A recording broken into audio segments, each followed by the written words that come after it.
Good morning, it is Phoenix Amore. So, I wanted to basically dive into a couple of topics. First of all, when you see me do a YouTube video, you usually know there's something significant enough that warrants me saying something. So, some people notice, guess what I can do? I can shut it off. I did not blog for hours. I let the phone die. I basically slept for hours and hours and hours and hours. Now, part of that is, this is a beautiful thing about the fact that I've also taught this 16-year-old to be independent, to be able to cook and to do all these kind of things, right? Not turning them into a slave, because we know how some parents have a tendency to do that with the kids. No, I don't have him doing everything. I do have him doing enough to where you know damn well I'm not your wife, and you're going to do chores and you're going to do some things, period. So he knew, wasn't feeling that well previously before a couple of days. I know when I start feeling bad and I'm like, all right, I got a cold coming on or something. And sure enough, yesterday it finally caught up with me. But before then, I'm down in vitamin C. So when I get sick, it never gets too bad because of the fact that I stay healthy. But I also know when, all right, I'm feeling bad, I'm going to lay down and I can do it. And I don't feel the need to be posting all the time when I feel like it's time for me to get some pure rest. Let the phone die, heard it die, did not care. But now, getting up, I wanted to basically put on a little bit of makeup, do my hair, right? Because I talk about joggers and a tight t-shirt and a house shoes, right? But that's going to the corner store. Now, if I'm going somewhere different, again, as people got to see when I went out with my son and his girlfriend, I'm going to get dressed. And I'm going to put on my earrings, put on a little gloss or lipstick and maybe a little eyeshadow or eyeliner. But sometimes I don't need the makeup. That's the whole thing about being free of all these things that are considered vices. I don't have to have the makeup on. I don't have to have the lipstick on. I don't even have to have earrings on. I can go and be okay having my hair pinned back, going to the corner store. That's called living life freely with all those vices not controlling you. So I need to explain to some of the women because it has gotten out of hand. Now some women are seeing when I called some women Tinkerbells what I said. No, you should not always stick with all women because some of them are drama queens from hell. And what I mean by that is all the fiery darts that are being thrown. Even some of the men starting to say, again, this is what Phoenix Amore, Catherine, was speaking on.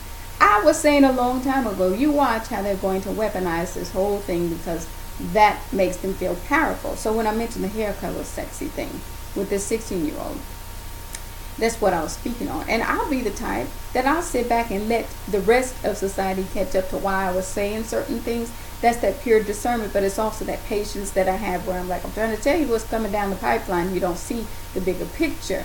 Let me explain something very clearly to the girls. Okay, first of all, when I experienced my sexual harassment, right? Now, that guy could say, well, I didn't really touch her. That's knowing he's trying to cover his butt for knowing that whole environment. Let me explain the difference here, sweeties, so you get it. Why that was like me saying, enough is enough. I'm about to bust this specific job because the whole environment was a little wrong. And when I say wrong, you had this manager. I won't say the place because we don't need to. That's not what I'm talking about here because I've already handled what I needed to there. But this specific manager actually looked me up on Facebook, right? So here he is looking at this picture of this girl, in his mind, girl. He's saying, she's cute. I want to bring her in, right? This is a technology job, though. Just so happens I know my stuff. Now my recruiter knows I know my stuff, but this guy, because of his intention and what he's really looking for, he went to look at my picture. How did I find this out? Another woman after I got on the job, girl, so-and-so went and looked you up and was adamant about bringing you in here. Red flag number 1. Red flag number 2, I realized this dude is into threesomes and a lot of the people that he and his wife had been with work at the job. Okay. You are trying to basically recruit another person into your little menage a trois stuff, and then you have this other manager who's also kind of into some little stuff like that. So I'm already on red alert. That is the difference, okay? The environment itself, once I was already in there and finding out what they were about, that's the difference, ladies. Not when you go into an environment and it's a decent environment and some guy finds you attractive and he's trying to approach you. That's different. This is an environment after I got in there, because I know what they're all about, and I'm not about that. And a few times I put it out there like, I'm not, no, I'm not into kind of stuff like that.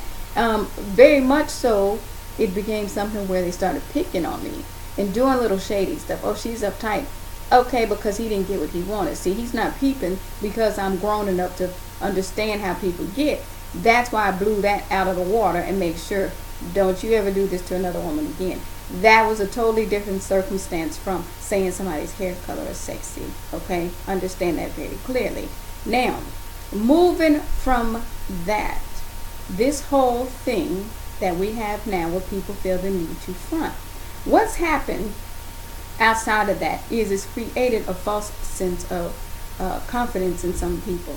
There's false confidence and there's real confidence. A lot of people are noticing the difference. False confidence people come for other people to gain their confidence. Now, when I say come for, because some people don't understand all the slang stuff, come for somebody means starting stuff with that person, right? They want to test their false confidence by starting drama. That's a lot of the times what's going on. So now people understand when the term come for, that's what that means. Now, breaking this down outside of that, what has happened is some of the women started recognizing exactly what I said, and I don't care how many IG models, quote unquote, get offended. It was never meant to be offensive. What I am saying to you is this.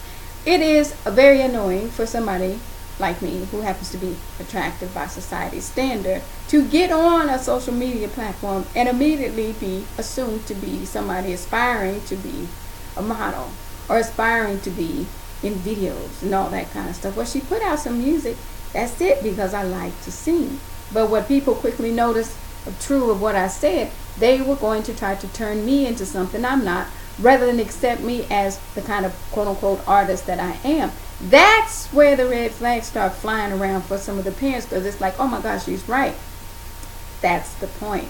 Because now you're going to have them trying to say the same stuff they said about me in the office. She's uptight and all that. Not true. So I showed you a different side. I can do bowling. I can have a great time. I can have a couple of drinks. I can play pool. There's other things that I do. I like going to the rec and all that kind of stuff. But I also am very intelligent. While attractive, I'm very intelligent. I had a background in technology for many, many years. Not just a background, because some people say that. If people notice the resume, the skill sets that I picked up in that little bit of time are usually skill sets that take people a little bit longer to kind of grasp. So just saying IT background, that's not enough in the regards where I'm trying to show people all the different aspects to who I am, but I'm also a woman. So that's why I embrace it so much. So what's happening, just to explain to the IG models very bluntly, what's happening is some women are tired. Not because they're haters of how you look and all that kind of stuff. Some women don't want to be seen as just pretty.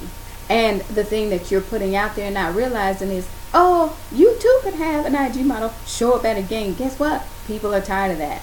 And they did not get it because of the fact that, guess what? Not every athlete wants to be looked at as some animal who's just on IG looking for some pretty woman. That is not what some of the athletes want to be seen and known as. So you have a problem now, some IG models, where you have some of the men, there was already songs out there about it. So don't act brand new now that people are putting it out there like, so anyway, yeah, she's looking for attention and shine herself with the articles.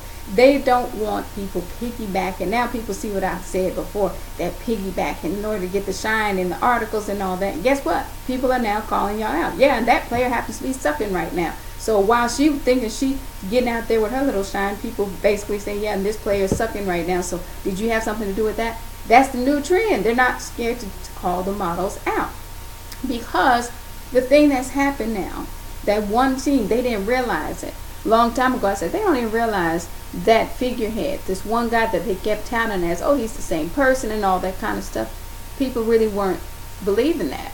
And I don't care how many times they put it out there. They didn't write too many articles, but I was like, they don't get it. People are not buying into that story. So here it is, right? I waited and I waited because, you know, it's always supposedly what I blogged and all that kind of stuff. That's not true. People were thinking it a long time ago.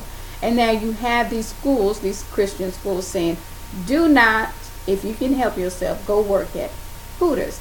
They're not necessarily knocking Hooters. What they're saying is these young girls, these impressionable girls who are in school, basically, you may not want to go work there, because let's just be real about what happens. You go work there, you may end up having some body all of a sudden try to recruit you for videos and get you all into stuff that you had no intentions to. You're just there to work for that reason. Here's the other reason they're probably telling you that, young ladies. When you see all these pictures, what do you see? A lot of guys with the Hooters thing. They want to have that picture taken with Hooters. And then they'll get the wrong impression of you. You could be that college student that's going into biology, but they're going to see you as Hooter girl, because now your picture is floating around out there. Because trust me, if you work there, you're going to have some guys trying to take pictures with you and all that, and that's who you will be seen as. So making it very clear now to the young ladies, while that school was probably saying don't do it, don't do it, it did not matter for this professional NBA team. They used to have this reputation of being non-drama and all that. That one guy that ended up with that one lady with her background, guess what? It gave them a stigma they never even know they had.